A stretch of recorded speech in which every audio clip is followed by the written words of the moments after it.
Dan untuk mengetahui informasi terkini, kita sapa jurnalis Kompas TV, Abel Insani yang ada di TKP. Abel, selamat siang. Bagaimana jalannya olah TKP dan apa kesimpulan sementara polisi dalam olah TKP hari ini, Abel?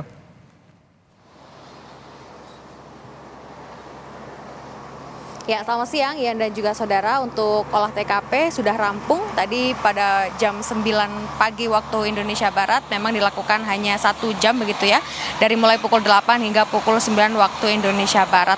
Tentu ini belum bisa disimpulkan tadi kalau menurut dari polisi Ian dan juga saudara, karena polisi tadi mengatakan bahwa olah TKP ini merupakan langkah awal untuk melihat atau mencari tahu penyebab atau faktor dari kecelakaan beruntun yang terjadi di kilometer 60, maksud saya kilometer 92 Tol Cipularang. Nah, memang untuk saat ini situasinya sudah normal. Artinya untuk jalur dari Bandung menuju ke Jakarta ini sudah dibuka kembali dan sudah terlihat kendaraan baik pribadi ataupun juga kendaraan muatan berat ini juga sudah mulai ada di jalur KM 92 Tol Cipularang, karena sebelumnya Ian dan juga saudara untuk jalur dari Bandung menuju ke Jakarta ini kan ditutup pada saat olah TKP dan dialihkan terlebih dahulu ke Tol Cikamuning gitu ya. Tapi untuk saat ini sudah normal kembali dan saat ini sudah bisa digunakan. Nah, hasil dari olah TKP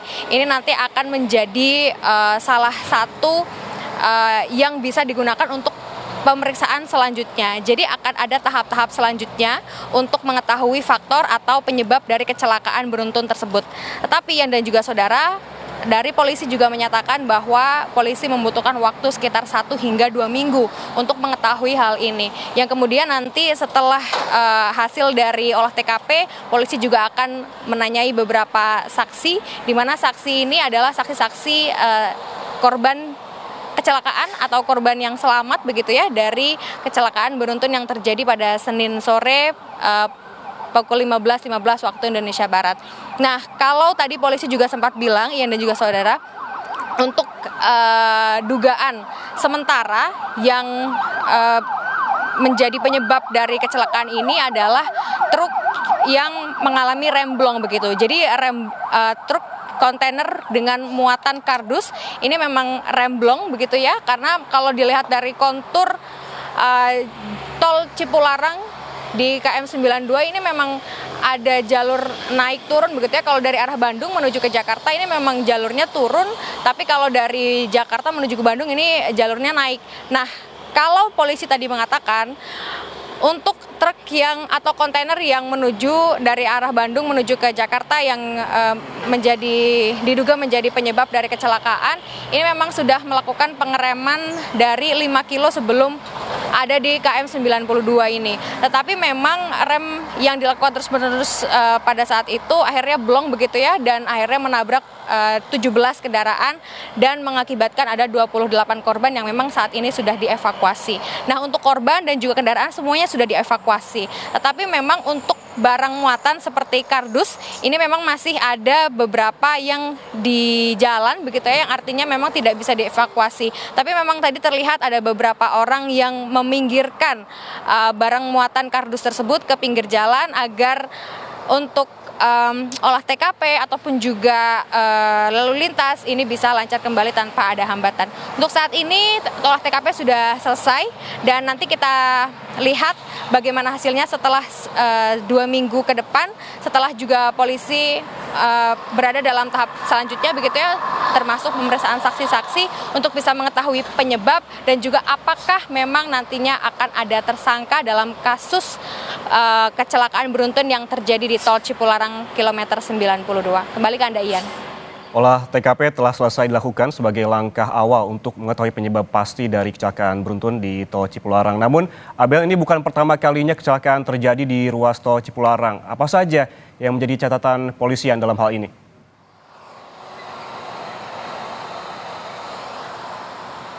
Iya.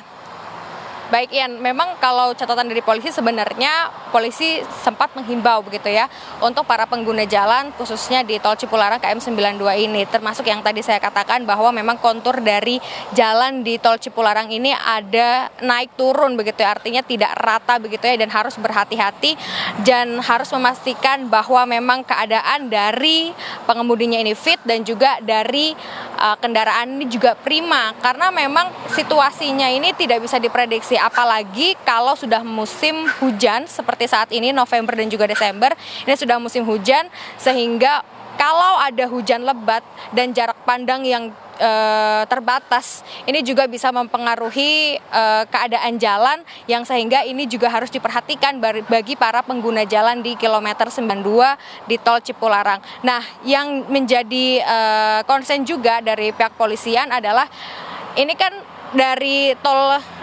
Cipularang KM 92 ke 91 ini sebenarnya ada perbaikan, tapi memang untuk perbaikan ini dilakukan karena adanya lubang-lubang di jalan tol ini begitu. Nah, kalau polisi tadi mengatakan bahwa sebenarnya untuk perbaikan jalan yang terjadi di kilometer 91 ini memang menyebabkan antrian, tetapi baru kali ini ada kecelakaan secara beruntun begitu ya. Ini dikarenakan adanya cuaca atau faktor hujan lebat yang terjadi pada saat kecelakaan tersebut berlangsung.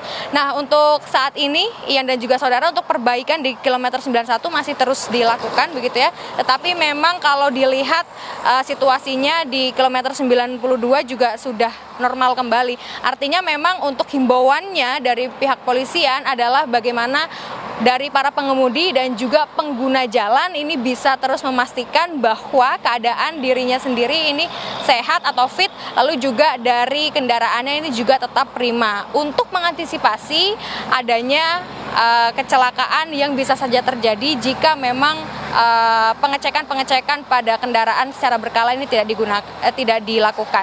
Nah, polisi juga mengatakan bahwa sebenarnya ada sisi aman jalan begitu ya yang bisa digunakan bagi para pengemudi truk atau muatan besar begitu ya, ini ada di sebelum kilometer 92.